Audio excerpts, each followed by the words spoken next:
What is up, Prac-E's? It's Liam D. Auliciems here for another episode of Ask Prac-E Anything. We're currently out in the very rainy University of Queensland, but hopefully it holds off for the next few minutes. But onwards and upwards, let's get on to the first question of the day.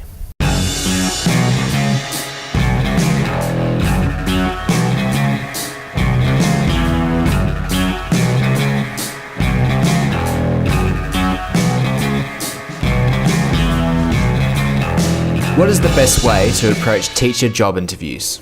First question comes in from Instagram from Miss S. Clark. So thank you so much for sharing this question with us. Remember, if you'd like to ask a question on Ask Prac-E, send us a DM or comment below down in the YouTube comments. She asked us how best to approach teacher interviews.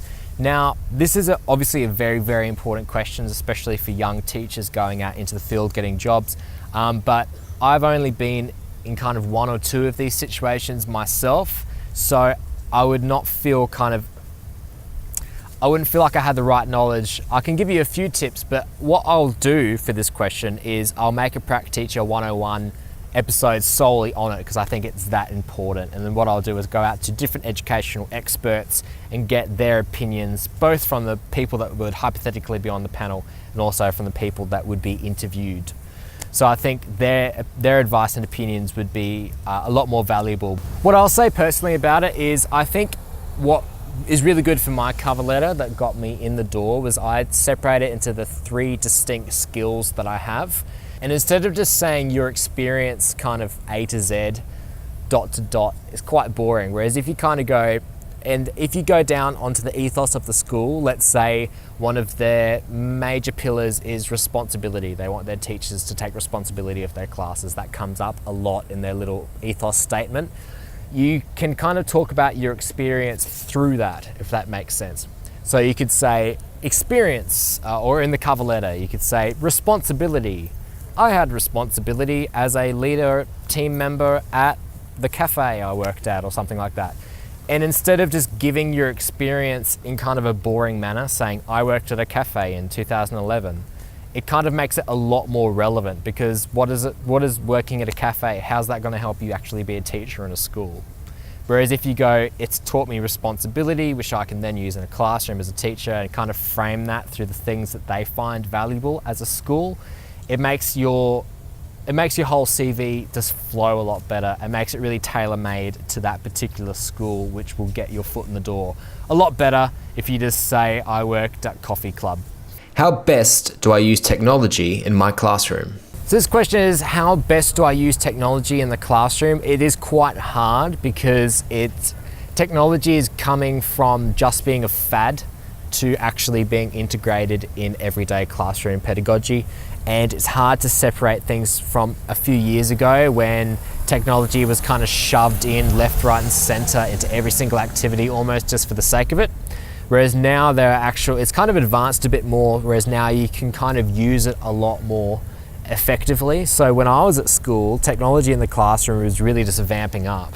I mean, we were just getting introduced to electronic whiteboards and we're just getting included to tablets. I was probably at the last end of that when it probably wasn't good enough to be in. But the tablets weren't very good, they couldn't connect to the internet, they were pretty crap, and then there was the old breed of teachers that refused to use them, and then there were the new breed that were trying to get it integrated, that wanted to use them for every single activity even though it probably didn't work. So you want to separate that into using it effectively. But how do I use it effectively in the classroom? I think the best way of achieving that is to put the technology into the kids' hands, into the students' hands. And kind of, I know it sounds cliche, but kind of flip the classroom in that way. Because if the teacher has all the technology, it's not really being advantageous to the students. Whereas if you kind of teach chalk and talk, whiteboard marker kind of stuff in the class, and then go research more on this, or watch this clip in your own time, or this is the topic, find 2 or 3 clips that have to do, and then we'll watch one as a class or something like that. And then if you kind of introduce the activity that way and then get the kids to go up on their own personal devices and do an activity in groups or something like that, I think flipping it that way is a lot better than everyone sit down and watch this amazing technology I've created. I think keeping the teacher as kind of a Socratic method, chalk and talk, traditional, and then make all the advantages and progression in technology in the kids' hands is a lot better. So I think plan around that, maybe give the kids more freedom in what they have to do, and they can do it on their own little personal devices and all that type of thing. How do I occupy my students during a rainy day? Rainy days, my teacher used to say that students are a bit like horses. If there's any wind or any rain, they kind of get spooked.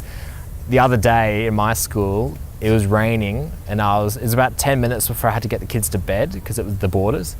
And just before they were about to go into bed, it started raining, and a group of boys took their shirts off, ran off into the oval, crouched down and just screamed into the sky.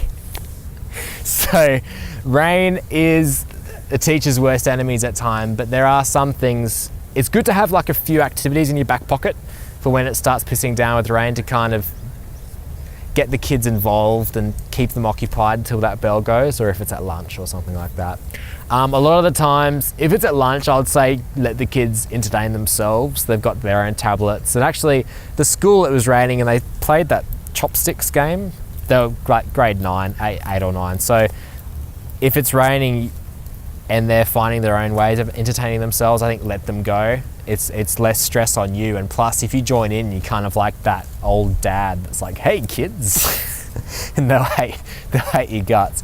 If it's in class, some things are good. I can't remember, categories, I think it's called, where you put them in groups and then you put 10 pop culture questions and then or different questions, different categories, like famous sports person, famous movie, and then you put up a letter and they all have to answer, every group has to answer every question and their answer has to begin with that letter.